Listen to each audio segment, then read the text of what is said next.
Hi, it's Retta again with another short tutorial, I hope.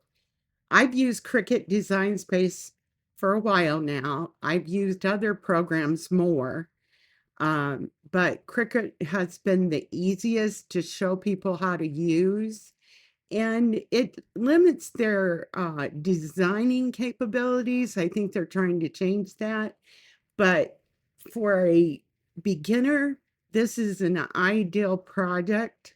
So I wanted to show you a few things that you might not know can be done. Right here, I have a setup of a card I'm making out of decorative dragonflies from Heartfelt. And I love this set because of the colors and everything else. And you'll see over here on the right side are layers. Some say flatten. When you go to the flatten layers, you'll see that these little things from the element selection, I think they're called stamp blocks. I put a white background around them and I flattened them. There's a reason for that, and that's what I'm here to show you. Put that back there. Here's one that doesn't have a background around it, but the color is very similar to the paper I want to use, and I want it to stand out just a little bit more. There's a thing called offset, which is up here. This is, by the way, on the desktop version of Design Space.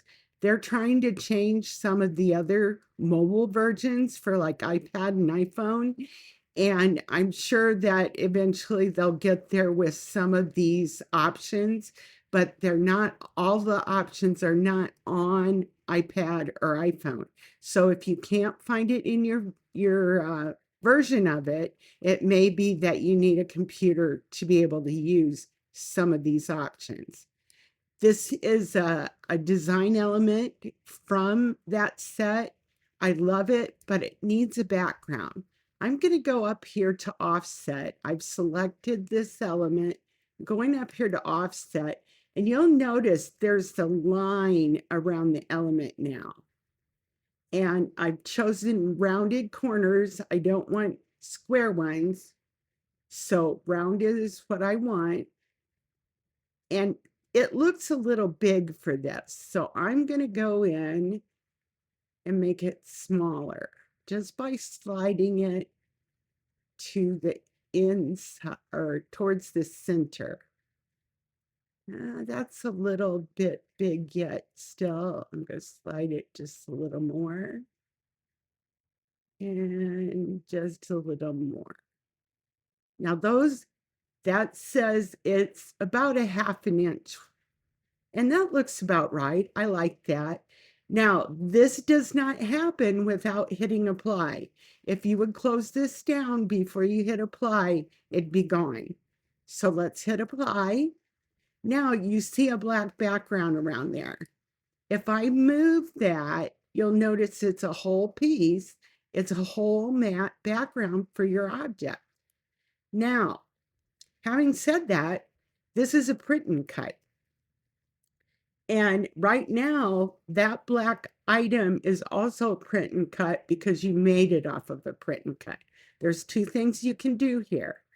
First, I can move it out of the way, and I can go up here to the upper left where it gives you the operation, and I can change it to basic.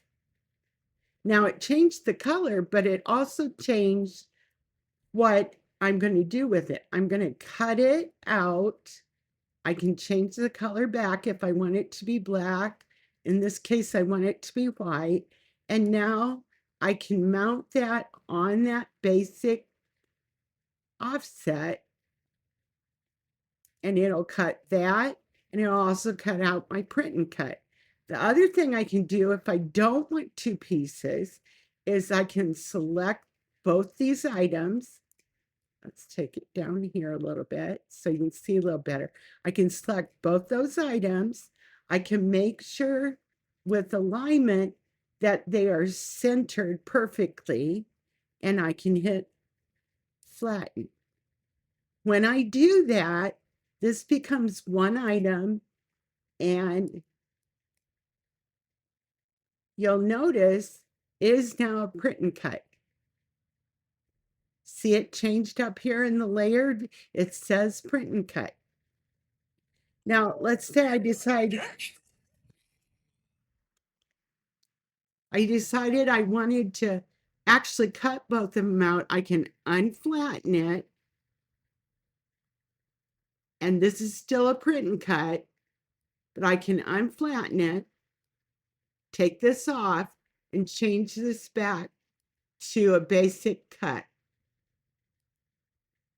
I hope that helps you have some fun with some of the stuff you're doing. Sometimes it's nice to have options that you didn't know you had, and they're that simple to do. And I'm still going to group this together and align it so that when I see it in my stuff, it'll be together. Excuse me. But I can right click and now group it. When it goes to the make part of it, those two will be separate, but on the screen, when I come back to my home screen, they'll be together. I hope this helps you all. I hope you have fun with your cutter and your elements and your paper. This is going to be fun. Have a good day. Thanks for listening.